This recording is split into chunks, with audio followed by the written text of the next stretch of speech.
Tá no teu quarto. Não vou conseguir gravar assim.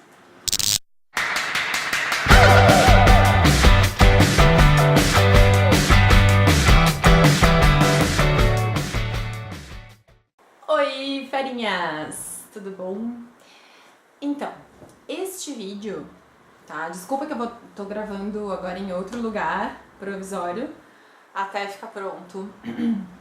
Um lugar mesmo, que eu vou começar a filmar agora, definitivo, porque eu tô me mudando pra uma casa.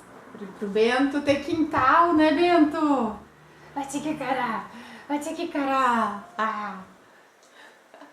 Então, tá, não, mas agora eu tenho que falar a matéria, tá? Não adianta que eu demorou. Tá mentindo. Então, pessoal, a diferença entre glândulas endócrinas para glândulas exócrinas é bem simples. As glândulas endócrinas, elas vão produzir, armazenar e exportar, a gente chama de secretar, né, o termo mais correto, substâncias de natureza diversa, tá? Dentro da corrente sanguínea, tá? Então, tudo que é descarregado por uma glândula dentro da corrente sanguínea, no sangue, e aí percorre, vai ser transportado até o tecido que precisa chegar, a gente chama essa glândula que fez isso de uma glândula endócrina. Endócrina secreta substâncias para dentro dos vasos sanguíneos, ok? E as glândulas exócrinas? As glândulas exócrinas, pessoal, vão fazer o quê?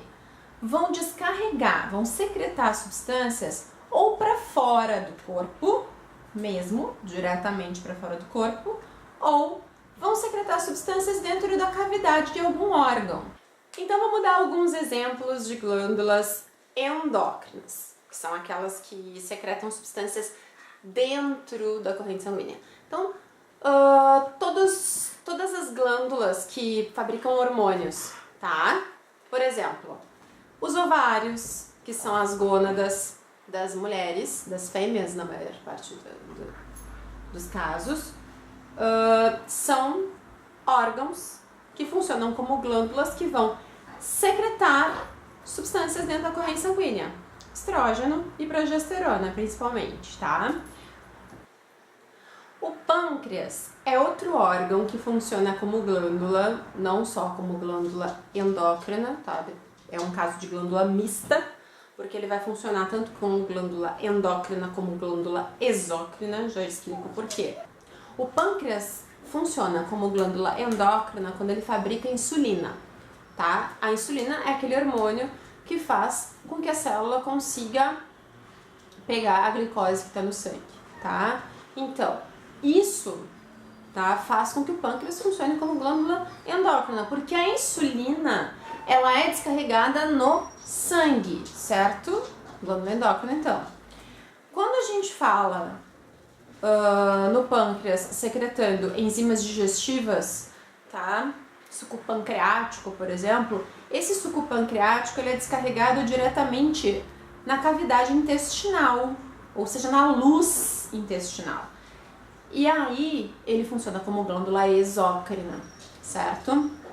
Outra coisa, outro exemplo de glândula endócrina, testículos, tá? Os testículos dos machos, na nossa espécie também, tá? Na espécie humana, então os testículos dos homens funcionam como glândula endócrina, por quê? Porque eles vão secretar testosterona, vão fabricar, armazenar e secretar testosterona, certo? Que é o hormônio masculino.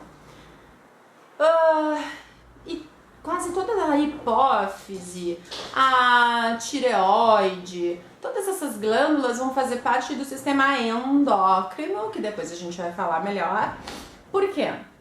Porque elas vão secretar substâncias dentro da corrente sanguínea e essas substâncias são os hormônios, tá? Que vão ser transportados pelo corpo.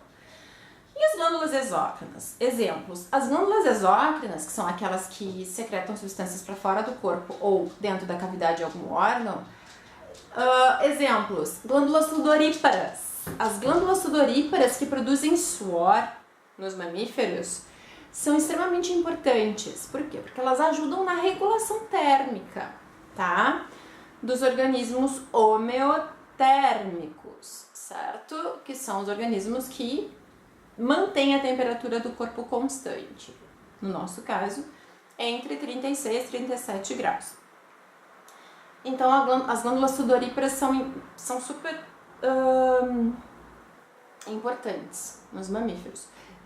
Outro exemplo, glândulas sebáceas, que são as glândulas da pele que vão produzir sebo, gordura. Para quê?